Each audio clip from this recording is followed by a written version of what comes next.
Un saludo para todas las personas que vayan a ver este video. Habitualmente venía haciendo una exposición de las perlas de sabiduría en el orden que fueron apareciendo, pero vale también decir que he estado en un proceso de traducción de perlas a la lengua castellana que ha llevado a que me encontrara que dos perlas del año 1961 que acabo de traducir sean dignas de exponer. Y en el día de hoy pues lo haré con una de ellas. Eh, es referida a la noción de pecado y la noción de conciencia de pecado. Vamos a hacerlo lo más didáctico posible para que se pueda entender. Corresponde al volumen 4, número 48, del maestro ascendido Kuthumi Lal Singh, un maestro oriental. Corresponde esta perla al 1 de diciembre de 1961.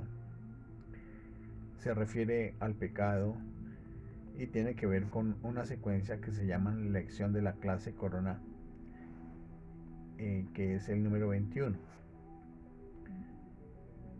Se refiere también a la conciencia y cómo el ser humano, las almas encarnadas, hombres y mujeres, piensan en su corazón. La perla inicia de la siguiente manera: al querido buscador tras el hilo de la conciencia.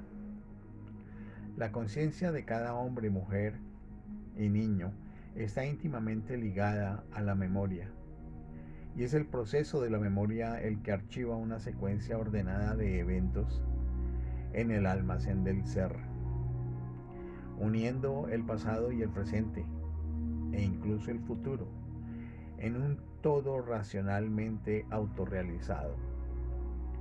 El flujo de la conciencia entra en el molde de la memoria, y es la imagen resultante la que, cuando se forma con la intensidad adecuada de pensamiento y sentimiento, se conserva como un registro.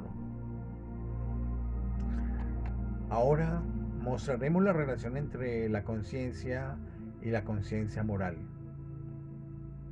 Utilizando procesos de pensamiento y sentimiento, las almas encarnadas, tanto individual como colectivamente, han evolucionado normas de comportamiento que consideran como buenas o malas.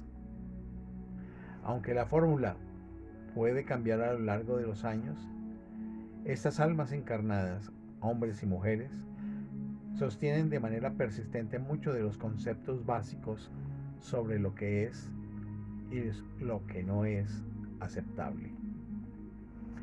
Estos conceptos evolucionan en costumbres sociales que, cuando son reforzadas por patrones de hábito racial y religioso, se convierten en lo que conocemos como tradición. La tradición misma se origina tanto en actitudes correctas como incorrectas de pensamiento y sentimiento, y es el resultado de la lógica humana envuelta en matices emocionales que moldean el patrón emergente. Los resultados nunca son definitivos y a menudo carecen tanto de objetividad como de equidad. Rara vez muestran el brillo de una verdadera humanidad o divinidad. Aparte de estas presiones de pensamiento y sentimiento, hay una influencia aún más fuerte en acción.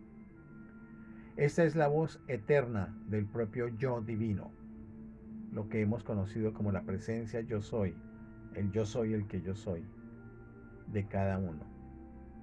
La presencia de Dios, de cada corriente de vida, entiéndase, de cada alma encarnada, siempre se esfuerza por hacer que su justicia sea conocida, buscando penetrar cada densidad humana y corregir cada idea errónea. Dice el maestro: tened en cuenta, benditos, que la perfección de las esferas eternas rodea la creación material y siempre es amplificada sin límite por la maravillosa hueste angélica, por los devas y seres cósmicos, incluida toda la jerarquía celestial. Me detengo aquí para explicar un poco qué son los devas.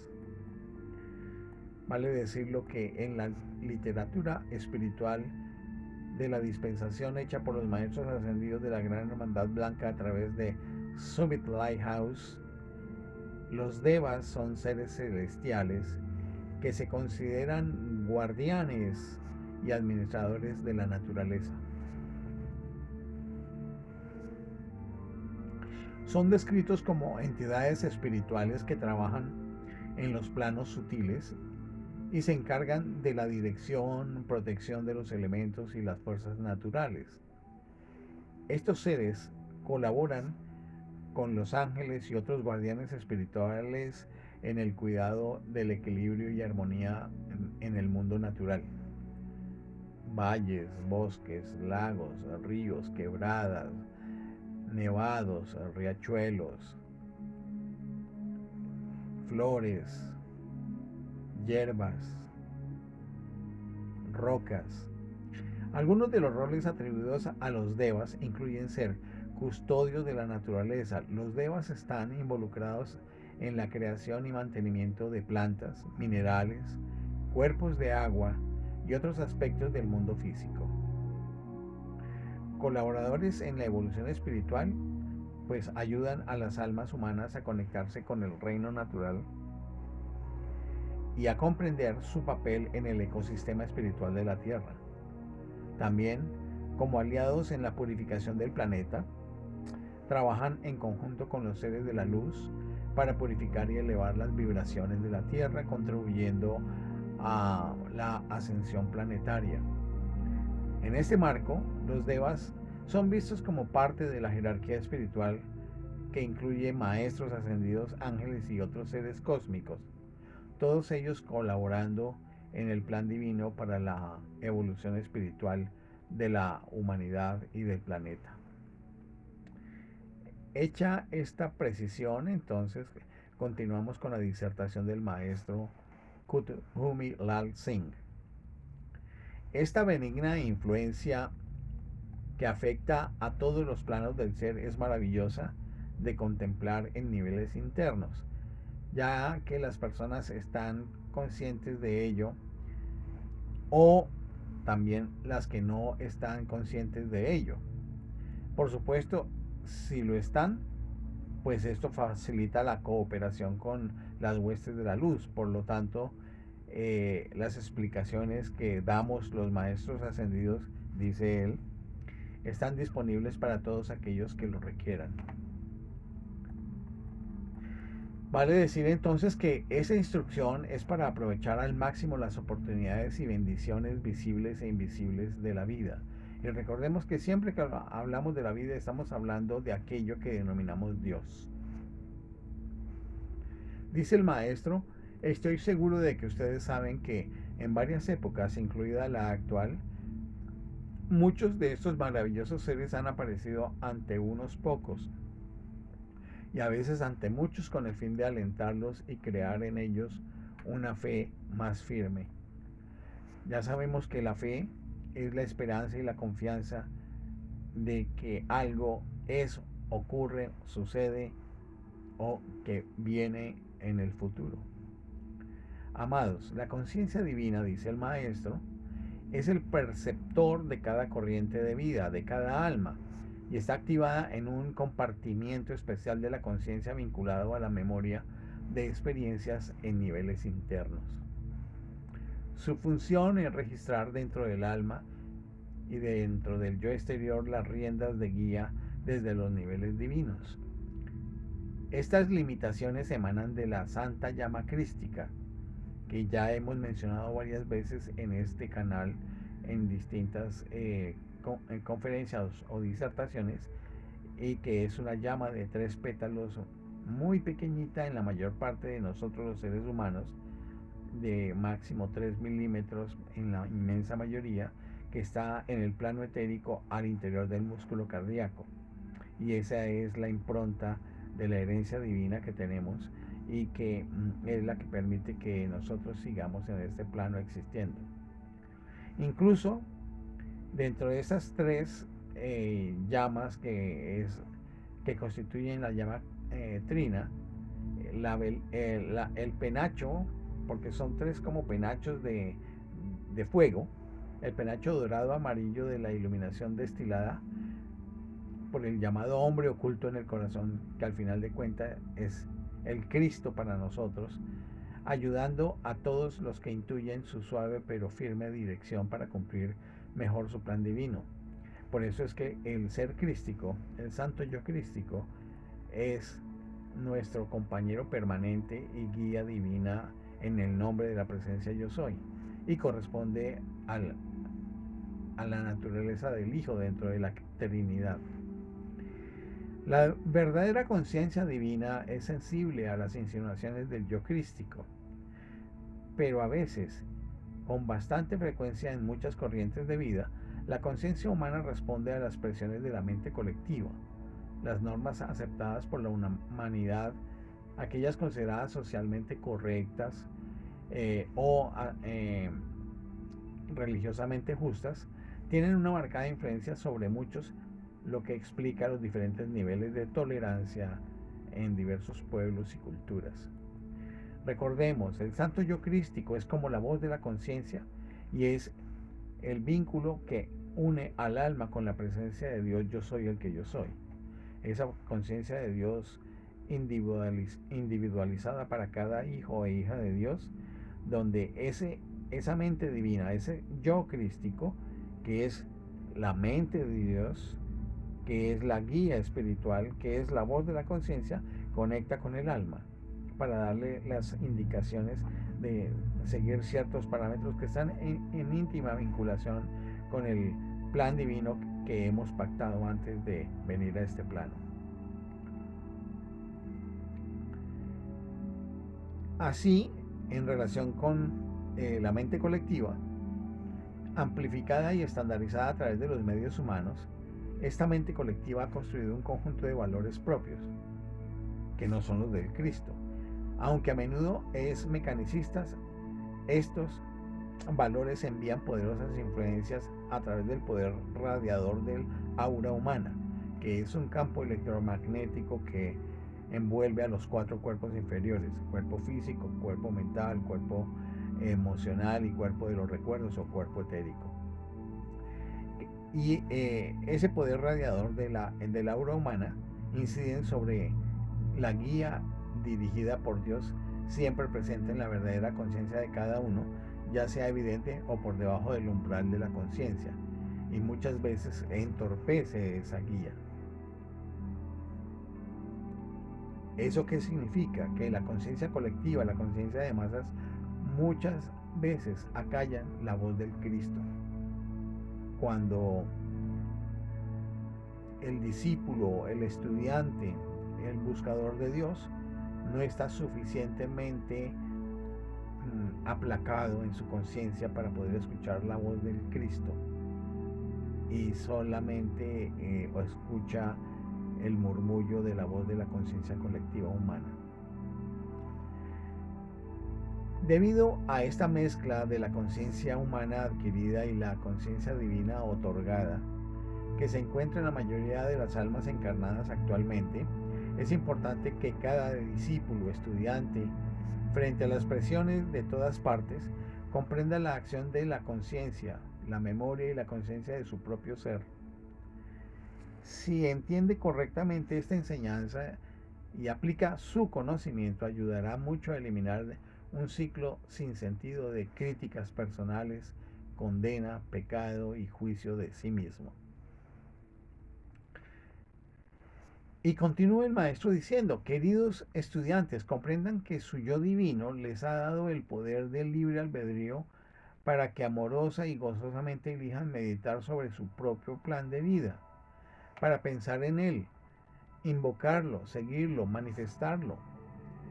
Este proceso tiene la intención de estimular su propia realización y respeto por los valores divinos y permitirles establecer más eficazmente en la conciencia esa conciencia que es un instrumento verdaderamente sensible. Esta voz interior, esa voz de la conciencia, la voz del Cristo, no induce a la tormenta interior del alma ni al sufrimiento,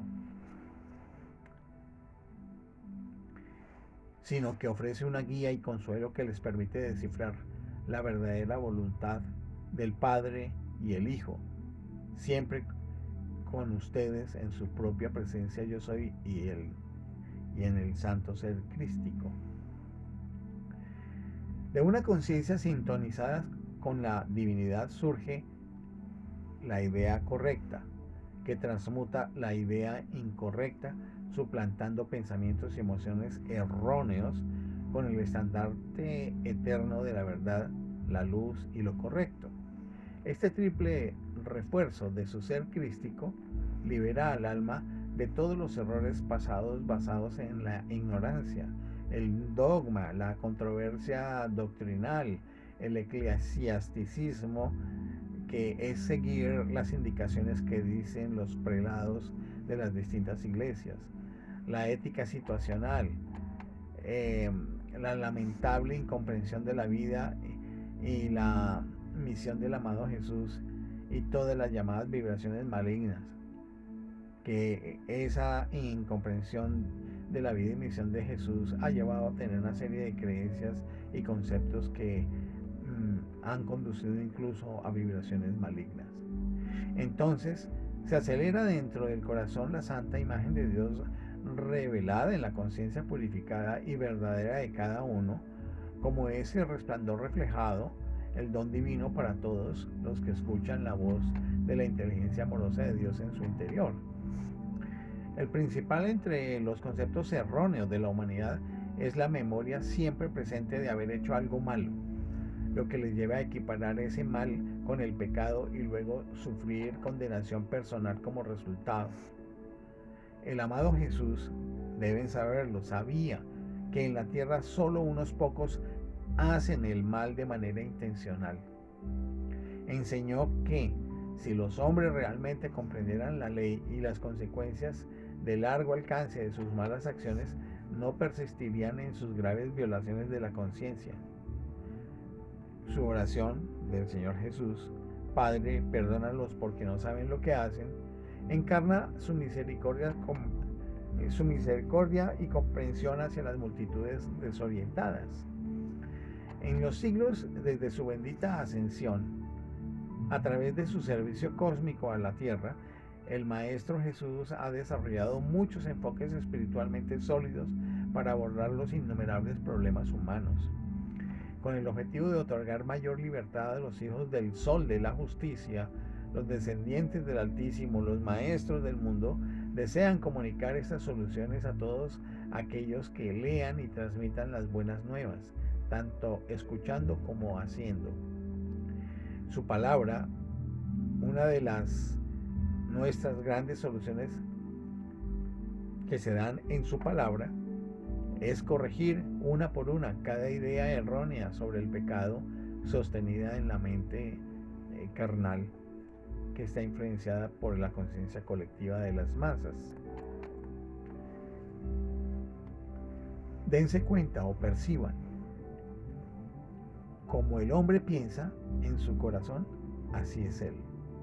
Por lo tanto, el pensamiento como proceso de pensamiento sostenido en la mente y la memoria es siempre una parte poderosa de la conciencia de uno en lo que respecta a la identidad individual. Este pensamiento que moldea y limita tanto la personalidad humana incluye todas las opiniones, premisas y conclusiones defectuosas, ciegamente sostenidas, así como las mentiras descaradas, las fabricaciones y fantasías tercamente mantenidas, sin importar toda razón o evidencia en su contra. Consideren los intensos sentimientos de desprecio sostenidos en el cuerpo de deseos, en el cuerpo emocional, que se agrupan alrededor de muchas ideas absurdas sobre las personas, la política, sobre las costumbres y la religión. En la medida en que toda distorsión de la realidad existe únicamente en el pensamiento y en el sentimiento humano, es de estas áreas de la mente consciente y subconsciente de donde deben ser expulsados el pecado y la sensación de pecado.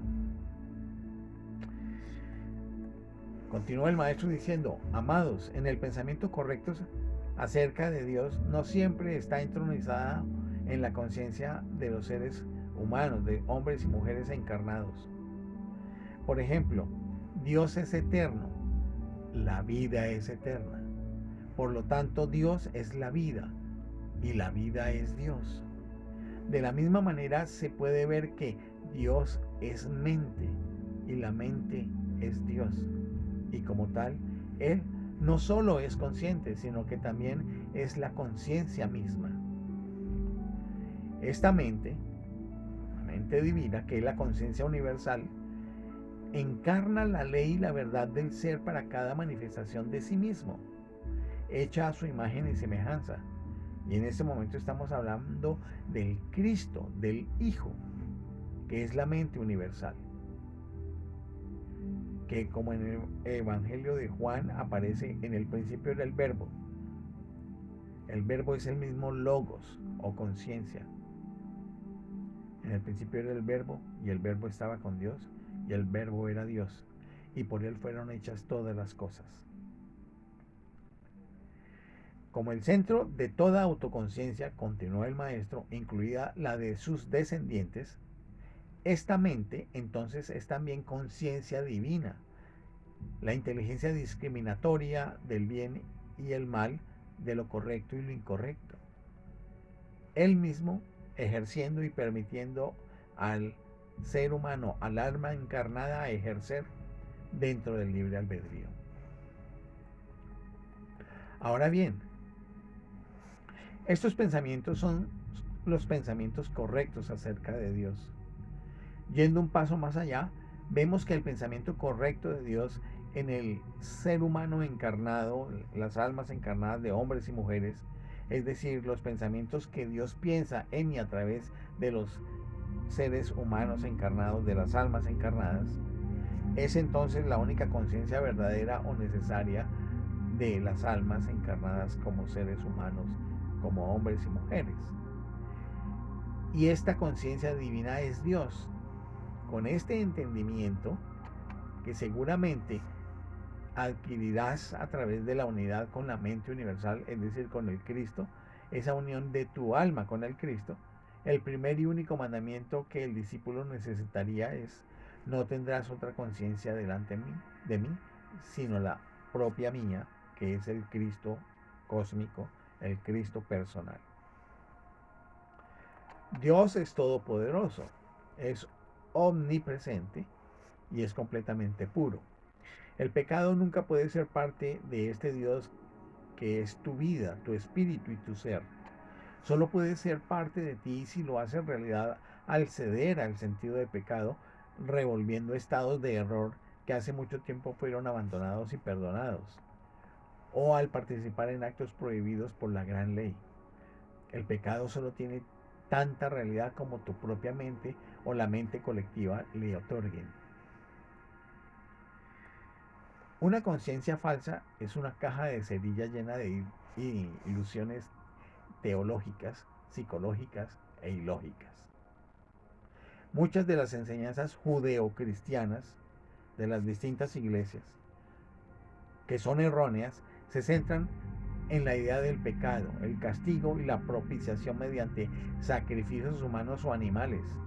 Y cuando hablamos aquí de la propiciación, son como las formas como para saldar esas deudas de un supuesto pecado que se autoinculpa la humanidad. En el amor absoluto de Dios por y en el hombre, el pecado es totalmente inexistente. Desde el punto de vista de la imagen inmaculada sostenida en la mente del Cristo, que es la mente universal, el pecado no es real, independientemente de cuántos versículos bíblicos se refieran a él. El pecado existe en el pasado muerto, en ideas paganas y supersticiosas, coloreadas para parecer reales, a menudo distorsionadas. Dense en cuenta o fíjense por personas bien intencionadas y sinceras que aunque actúan de buena fe están llenas de lealtad mal dirigida y repiten este tipo de cosas. Todo este error profano debe ser transmutado por la santa verdad. Si la energía que la gente ha dedicado al concepto erróneo del pecado, atando por siempre y para siempre a los hijos amados del Padre al fuego del infierno y a la condenación, y piensen, dice el maestro, en esta terrible doctrina verdaderamente pecaminosa. Si hubiera usado esos esfuerzos para reforzar los verdaderos conceptos metafísicos de la virtud innata del alma, hace mucho tiempo que la tierra habría liberado todo su ser de la mancha del pecado repetido, creído y por lo tanto cometido una y otra vez, sabiendo que este es meramente eventual. Las tradiciones desgastadas transmitidas por padres a hijos han engañado durante demasiado tiempo a los mismos elegidos, incluso aquellos bien fundamentados en verdades espirituales que deberían saber mejor. Por la fuerza de la costumbre comienzan de nuevo el proceso de condenación en su desprecio silencioso, estallando de vez en cuando con vituperios y contumelia. ¿Qué es la contumelia? Vale decir aquí que la palabra contumelia proviene del latín y significa injuria, ofensa grave o insulto que se hace de manera deliberada y con desprecio. Se refiere a un comportamiento verbal que busca humillar o menospreciar a otra persona dañando su honor o dignidad. En este contexto, la contumelia es más que un simple insulto, implica una agresión intencional y humillante. En la literatura o textos religiosos espirituales, como en el caso que aquí se menciona, pues el término suele usarse para describir ataques verbales llenos de desprecio o ira, a menudo enmarcados dentro de conductas de condena o juicio hacia los demás.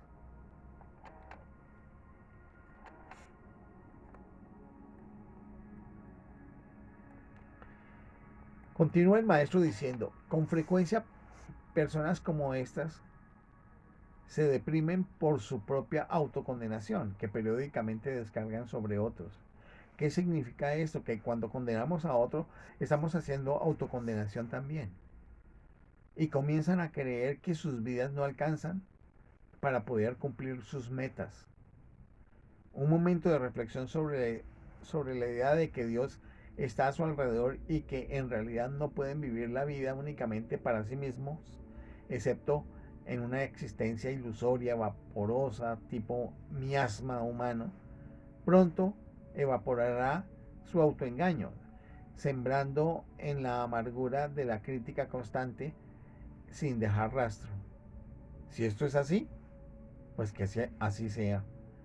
Pero esto es lamentable porque las almas tienen otras posibilidades. Hasta que la doctrina del pecado sea eliminada del mundo y especialmente del mundo del discípulo, ¿cómo puede sostener con éxito un concepto inmaculado de sí mismo y de aquellos a quienes enseñaría el camino del perdón mediante la no condenación? Mientras alguien piense que existan personas viles en los reinos de la perfección de Dios, ¿cómo puede ser este ser inmaculado en su pensamiento? La creencia errónea de que el pecado o el mal tienen vida propia perpetuada por Dios debe ser arrojada al fuego sagrado de la verdad. Una vez que hayas transmutado completa y finalmente por la llama violeta que es la luz del Espíritu Santo, que tiene el poder del perdón y la transmutación, y que pueda finalmente por la llama violeta mutar eh, todos aquellos desechos kármicos, todas aquellas energías mal utilizadas a lo largo de las distintas encarnaciones y de la presente, y que se pueda transmutar y purificar los efectos residuales de este concepto condenable. Dice el maestro, estarás listo para dar el siguiente paso en el camino del servidor ministrante de Dios junto con los maestros ascendidos para el servicio de la humanidad. Como un acto de gracia, la magnificencia de la vida de Dios surgirá en tu conciencia y por el poder del Espíritu Santo y tu propia alegría se expresará a través de ti a todos los que anhelan la luz del sol de la verdadera liberación, que es la verdad libertadora. Amados, Dios es el estándar supremo, la norma suprema y la mejor regla por la cual la creación y la identidad propia cobran vida, pues es Dios. Quien no expresa lo más elevado de lo que es capaz a menudo se permite adoptar una actitud descuidada. A través del mal uso del libre albedrío, las personas permanecen ancladas en el papel inferior o papel de hijo pródigo. ¿Recuerdan ustedes que el hijo pródigo se refiere a alguien que ha malgastado o desaprovechado sus recursos, oportunidades o talentos, usualmente de manera irresponsable? Recordemos, el término evoca la imagen de ese hijo pródigo de la parábola bíblica, quien malgasta su herencia antes de arrepentirse y regresar a su padre.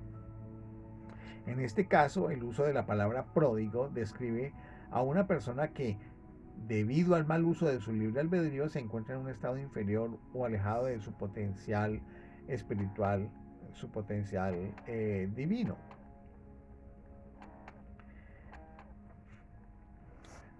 Entonces continúa el maestro diciendo, la regla de oro establece el estándar a través de tu propio santo ser crístico, que cada motivo y acto sea de amor para cada parte de la vida hacia cada otra parte de la vida, porque somos partes de la vida, somos una red de la vida, y ya sabemos que la vida es Dios. El pecado entonces nunca es real, es una idea rezagada que trata con los negros, blancos y grises de la conciencia humana, mientras que la conciencia de Dios, que es tu vida, es toda luz. El pecado nunca es real y por lo tanto, para obtener la libertad de él, los hombres, almas encarnadas, deben identificarlo como nada y a Dios como el todo. Hay un registro kármico que sí debe ser equilibrado y por la ley kármica el error humano debe ser ajustado y adjudicado ante el tribunal de los señores del karma. Servir para liberar cada parte de la vida que ha sufrido por los errores de uno, sanar viejas heridas, reparar cercas y reemplazar la conducta humana por la conducta divina está de acuerdo con la justicia de Dios distribuida en niveles humanos y nadie escapará ni a una jota ni a una tilde de la ley o de su responsabilidad por cada acto impío hacia cualquier parte de la vida.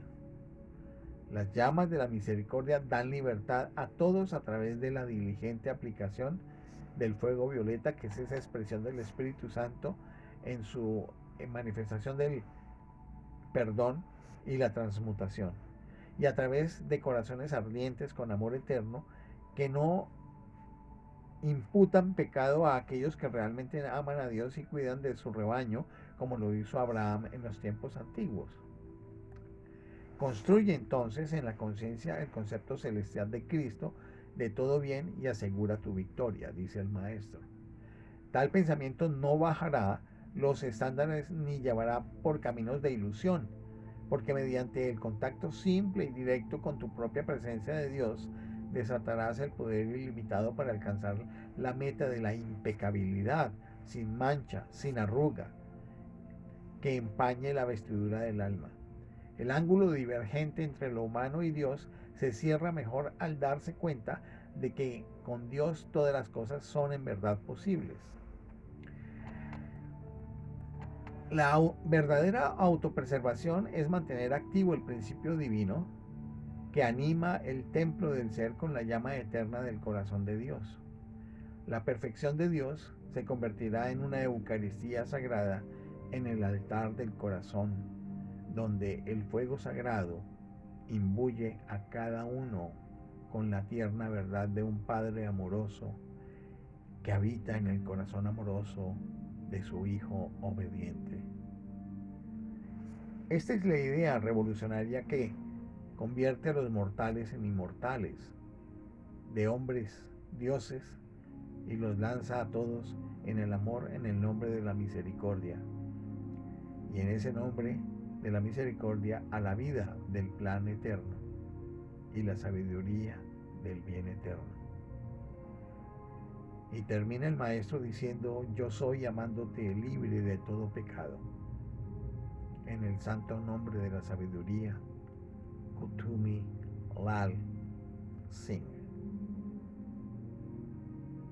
Que la reflexión sobre este conjunto de enseñanzas, que la escucha repetida de esta sabiduría del maestro Kuthumi penetre cada átomo y molécula de los 4 cuerpos inferiores, el núcleo del alma, y que esa combinación entre el núcleo del alma y los 4 cuerpos inferiores, con esta sabiduría y esta enseñanza, se fundan en una unidad con el Cristo en cada uno de ustedes, cada una de ustedes. Doy gracias a Dios por esta oportunidad de poder presentar este tipo de enseñanza y deseo todo bien y bondad para cada ser. Gracias y hasta una nueva oportunidad.